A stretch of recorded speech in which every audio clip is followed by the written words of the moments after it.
तो आज के इंसानियत के ज्ञान में, ज्ञान क्या है बेटा, ध्यान से सुनना। तो ये कहानी है एक ऐसे गांव की। वो फ्यूचर बताने वालों पे विश्वास ज्यादा करते थे कि अब इस गांव के अंदर 10 साल तक सूखा पड़ेगा, इस गांव को खाली कर दिया जाए। और लोग उनकी बातें मान के गांव को खाली करना चालू कर देते हैं। आज का इंसानियत का ज्ञान। तो आज के इंसानियत के ज्ञान में, इंसानियत का वो ज्ञान जो बनाए आपको बेहतर इंसान, इसमें आज हम वो ज्ञान जानेंगे जो आपके लिए बहुत ज्यादा जरूरी है। ज्ञान क्या है बेटा, ध्यान से सुनना। ज्ञान क्या है? तो ये कहानी है एक ऐसे गांव की जहां पर जो लोग थे वो फ्यूचर बताने वालों पे विश्वास ज्यादा करते थे। यार ये फ्यूचर बता रहे हैं, बिल्कुल सही बता रहे हैं, उन पे विश्वास रखते थे।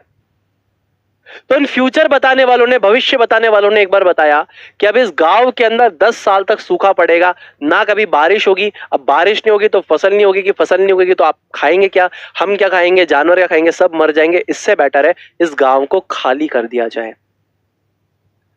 तो वो जो भविष्य बताने वाले हैं वो लोगों को कहते हैं कि गांव को खाली कर दो, 10 साल यहां पे सूखा पड़ने वाला है। और लोग उनकी बातें मान के गांव को खाली करना चालू कर देते हैं। लेकिन एक घर ऐसा होता है जहां का जो मुखिया है, घर का हेड है, वो कहता है मैं अपना घर खाली नहीं करूंगा, चाहे कुछ भी हो जाए। मैं अपना घर खाली नहीं करूंगा, मैं यहीं रहूंगा, ये मेरी जन्म भूमि है, ये मेरी कर्म भूमि है, ये मेरी धर्म की भूमि है, मैं ऐसे नहीं छोड़ के जाऊंगा। लोग जो कहते हैं उन्हें कहने दो, वो भगवान नहीं है, वो इंसान है, वो आत्मा है, परमात्मा नहीं है, उनकी बातें मैं नहीं सुनूंगा। ठीक है। बहुत लोग आगे समझाते हैं, पड़ोसी समझाते हैं भैया 10 साल सूखा पड़ेगा, मर जाओगे, ये हो जाएगा, वो हो जाएगा। लोग कहते हैं ठीक है, कोई दिक्कत नहीं। आखिरी में हार मान के वो भविष्य बताने वाले कहते थे भैया हम बता रहे हैं ना यहाँ बारिश नहीं पड़ेगी, तो नहीं पड़ेगी। कह रहे ठीक है, बहुत बहुत धन्यवाद, बाय, जाइए बाहर, कोई दिक्कत नहीं है, हम देख लेंगे। अब घर में सबसे बड़े होते हैं, सबसे बड़े होते हैं घर के अंदर, तो घर वाले भी कुछ नहीं कह पाते। कोई दिक्कत नहीं है। अगले दिन भैया निकलते हैं और अपना हल चलाते हैं, भैया जमीन में बीज डालेंगे, हम तो जोतना चालू कर देते हैं, बीज डालना चालू करेंगे भैया। ठीक है, बहुत बढ़िया। थक हार के घर आ जाते हैं, अगले दिन उसी दिन घर आ जाते हैं। अब घर वाले बोलना चाहते हैं कि यार देखिए अपन चलते हैं यहाँ से, छोड़ के पूरे गांव में से हम अकेले बच्चे हैं, क्या करेंगे गांव में। कहते नहीं हम तो यहीं रहेंगे, कोई दिक्कत ही नहीं है। ठीक। अगले दिन फिर निकलते अपना काम करने के लिए, बोलते भैया देखो बारिश हो चाहे ना हो, उसे क्या फर्क पड़ता है, मेरा अपना कर्म तो करूं। निकल गए फिर से खेत की खुदाई करने, जुताई करने निकल गए भैया, खोदेंगे खेत को, बीज बीज डालेंगे बढ़िया से, कोई दिक्कत नहीं है। इतने में ऊपर से एक छोटा सा बादल निकल रहा होता है। अब बादल क्या बोलता है, बात को सुनना।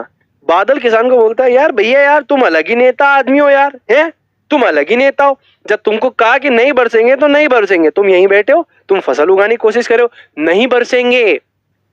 अब वो बादल की तरफ देखे कहते कि सुनो आप नहीं बरसोगे, वो आपका धर्म, वो आपका कर्म, मैं अपना कर्म तो करूं।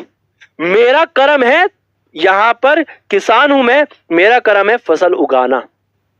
तो कहीं मैं फसल उगाना ना भूल जाऊं, इसीलिए मैं अपना कर्म कर रहा हूं। आपका कर्म है बरसना, कहीं बरसना ना भूल जाओ। बादल को बात दिल से लग जाती है। बादल कहता है बिल्कुल बात सही है भाई, मेरा काम है बरसना, अगर मैं बरसूंगा ही नहीं तो मैं तो बरसना ही भूल जाऊंगा। सारे के सारे मेघ इकट्ठे होते हैं और बारिश हो जाती है। अब यहां पे आपको लगेगा कि बादल ने ऐसे कैसे बात करी।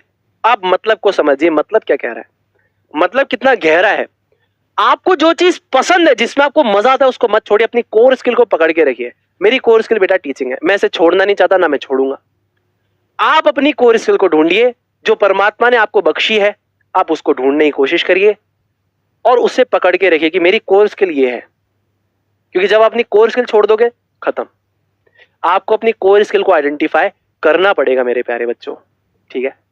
तो ये कहानी हमें ये सिखाती है कि जीवन में हमें जो पसंद है, जिसमें हमारी एक्सपर्टीज है, जो हम मतलब जो हमें आता है, जिसे हम कर पाते हैं, उसे हमें छोड़ना नहीं चाहिए। जब हम उसे छोड़ देते हैं तो हम हमारे जीवन का मतलब खो देते हैं।